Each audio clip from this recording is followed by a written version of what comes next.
Hey guys, welcome to my guide to Hearts of Iron 4.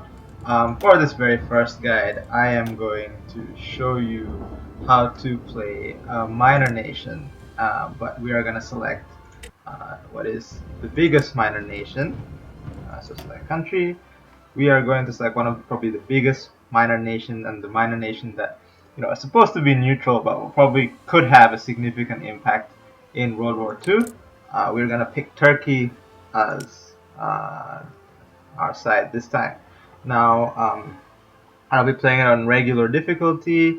I've set historical AI focus to off because we want to make this game as interesting as possible and see what kind of alternate history we can get. So I'll start that now.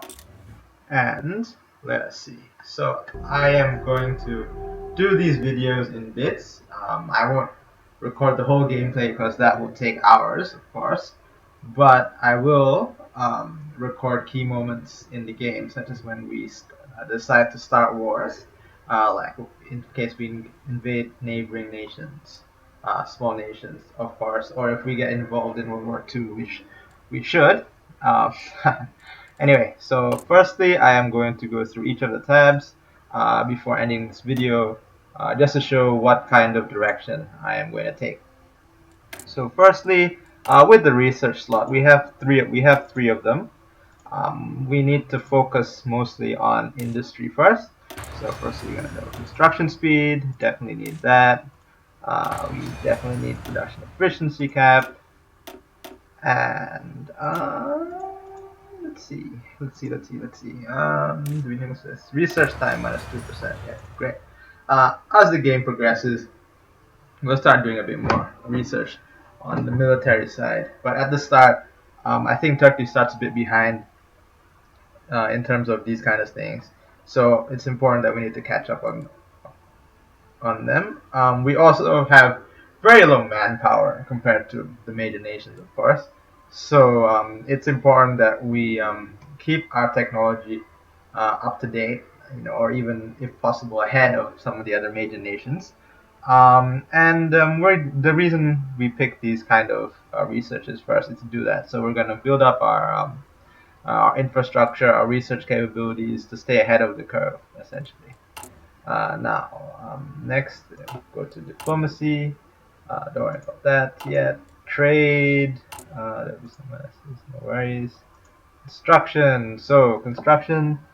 We have some free factories here. What we're going to do with it, we are going to make a ton of civilian factories. Okay, before we make any military factories, we're making a ton of civilian factories.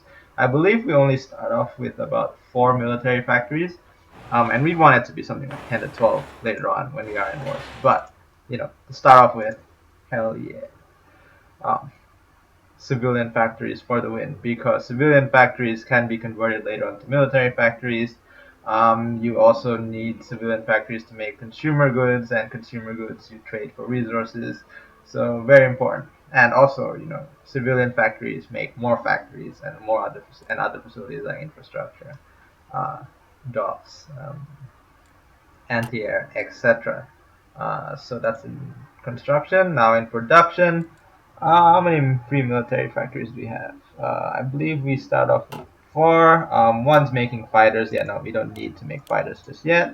We'll make 8. We'll spend everything to make infantry equipment right now.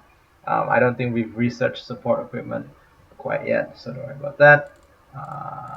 And so I'm gonna hit a free. Oh, we've got a free dockyard. We will use it just to make uh, convoy because they demand the least of resources, and we have insufficient resources. We do not have enough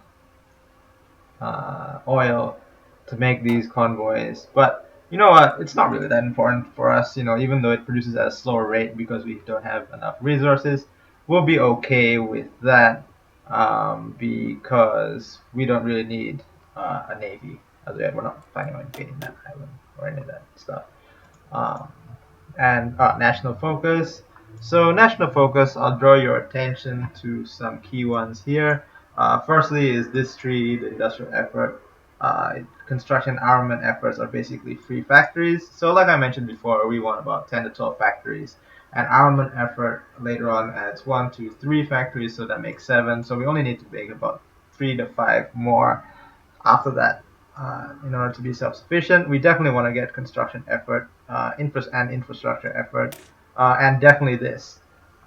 So there's no requirement for this one to get the 4th research slot. We definitely want to get that ASAP because we want to try and catch up with the major countries. And this one, the 5th research slot, unfortunately we can't get, which makes it all the more important to get the 4th one.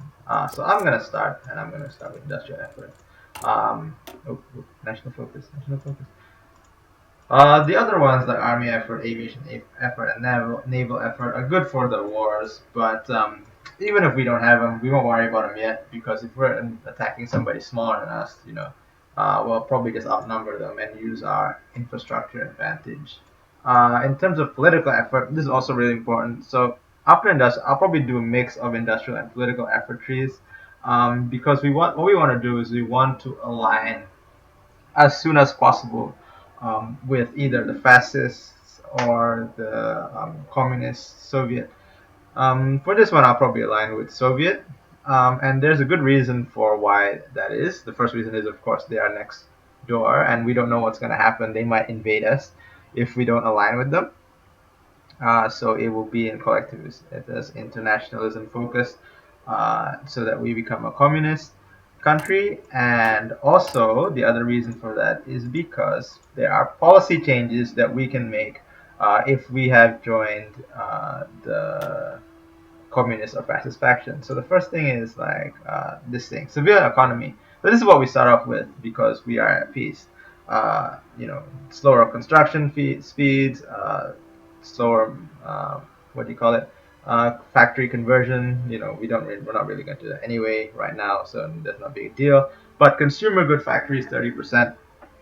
That's a huge deal. We don't have that many good civilian factories to generate these consumer goods. So the fact that 30% of them are taken away from us to make these consumer goods kind of sucks for us. Now, these kind of things, in order to increase it, you can see that the requirement is that one of the following must be true: current ruling party is fascist or communist, which means that if we can, align really quickly to either the fascist or communist, in this case the communist, we can upgrade immediately into a war economy, which grants us all sorts of bonuses. Our consumer good goes down, our military factory construction fleet goes up, and it's only at this point after we make this, to maximize efficiency, after we convert to this policy, is only then do we start constructing military factories on our own. For total mobilization, we need to be at war and we need to be outnumbered, which um, hopefully it's not going to happen because we're probably screwed in that case. But in this case, we definitely want to get here. Even during peacetime, we want to be in a war economy because that maximizes our factory efficiencies. Then export focus. Okay, so this kind of stuff, if you click